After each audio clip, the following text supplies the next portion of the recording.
Untuk membahasnya lebih dalam, sudah bergabung dengan Kompas TV, psikolog anak, remaja, dan keluarga, Sani Budiantini Hermawan. Selamat siang, Mbak Sani. Selamat siang, Mas. Mbak Sani sedang ramai soal game Roblox. Apakah Anda sendiri sudah mengidentifikasi apa saja sebenarnya tanda-tanda konten Roblox yang berpotensi bahaya, misalnya gameplay atau jenis game atau interaksi tertentu di dalamnya? Iya, sebenarnya kita tahu ya bahwa permainan games itu membuat anak bisa jadi ketergantungan. Itu yang pertama sekali.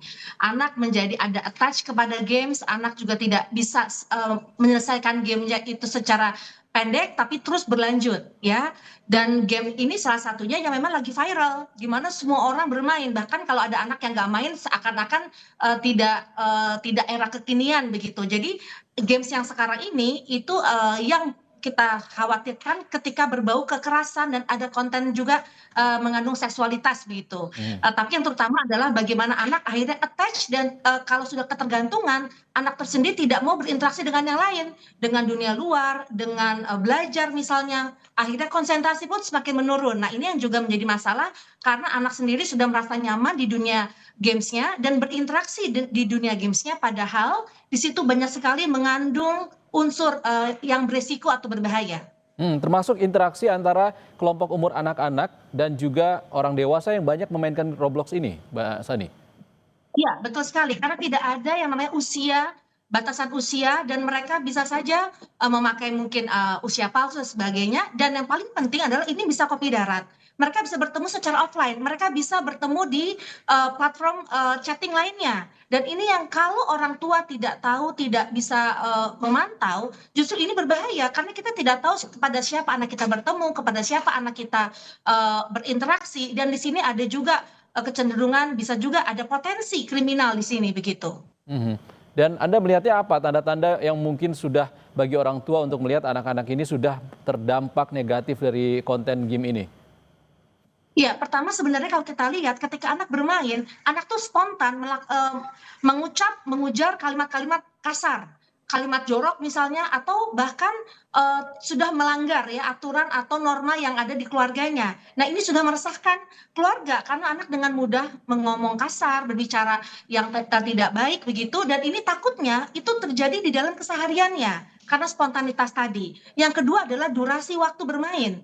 Anak sekarang kalau bermain tidak bisa cepat, dia akan terus tertantang dan bisa sampai dini hari, bahkan bisa mengganggu sekolahnya. Dan yang selanjutnya adalah ketika anak sudah tidak lagi fokus kepada sebenarnya kewajiban-kewajiban yang dia harus lakukan, tapi justru bermain ini menjadi prioritas utama.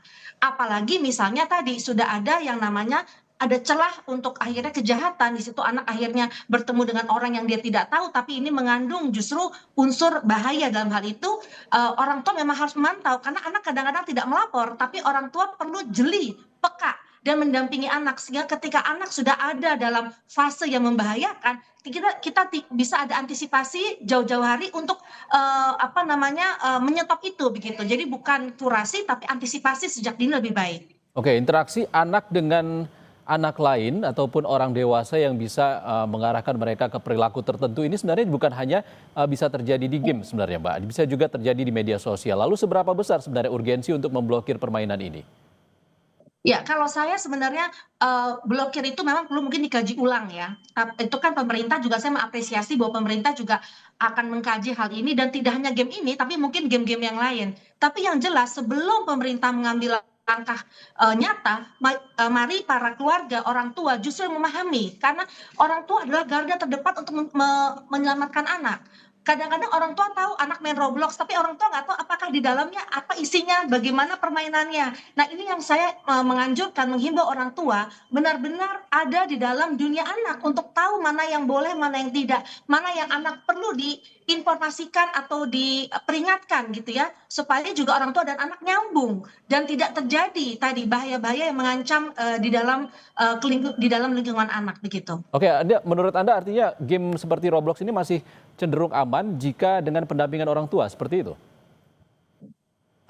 Jadi aman dan tidaknya itu tergantung bagaimana orang tua tadi menjaga anak. Mungkin nggak hanya game Roblox, mungkin ada ratusan game lain yang tidak yang berbahaya juga. Tapi sekarang karena viral, game Roblox jadi muncul begitu. Tapi yang jelas justru jangan fokus kepada game ini saja, tapi banyak games yang harus diseleksi. Mungkin besok-besok ada games yang lainnya yang muncul seperti ini yang viral yang juga membahayakan anak.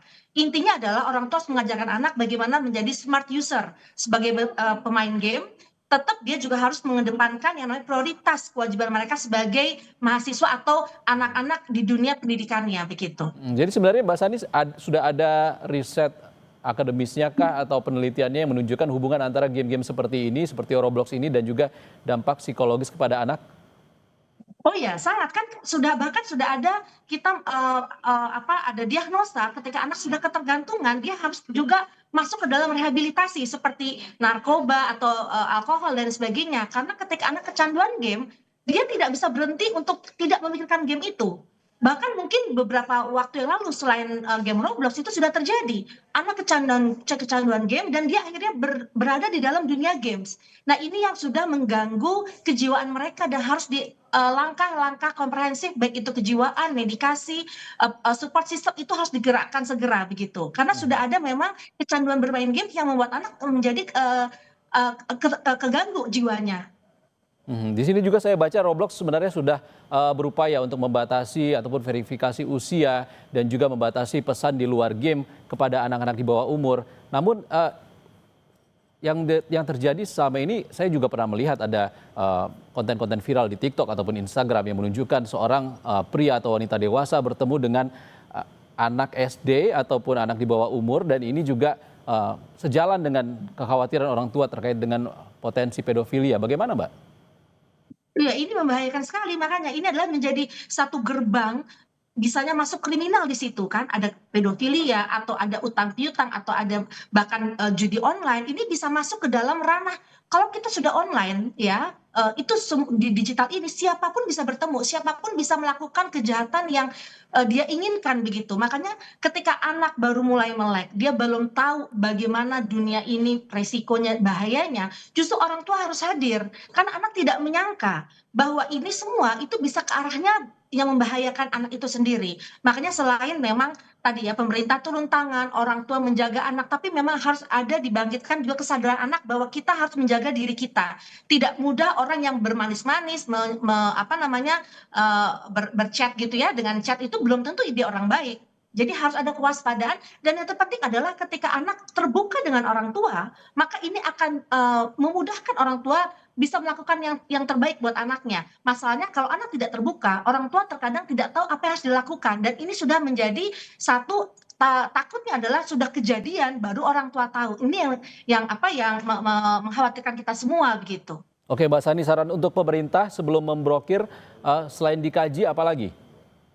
Kalau saya adalah pemerintah, mari juga mensosialisasikan bagaimana orang tua seharusnya perilaku-perilaku apa yang harus dilakukan orang tua. Apalagi ya kita tahu di desa-desa mungkin tidak terjamah orang tua dengan edukasi yang benar. Jadi pemerintah pun harus juga mensosialisasikan bagaimana orang tua juga bisa memantau hal ini begitu. Selain dari sistem era digital ini juga memang harus saya setuju dengan sejalan dengan ramah anak. Jadi pemantauan dari semua game online itu perlu dilakukan supaya kita bekerja sama baik pemerintah, sekolah maupun orang tua di rumah. Baik, terima kasih Sani Budiantini Hermawan, psikolog anak remaja dan keluarga sudah berbagi pandangan bersama kami di Kompas Siang. Terima kasih Mbak Sadi.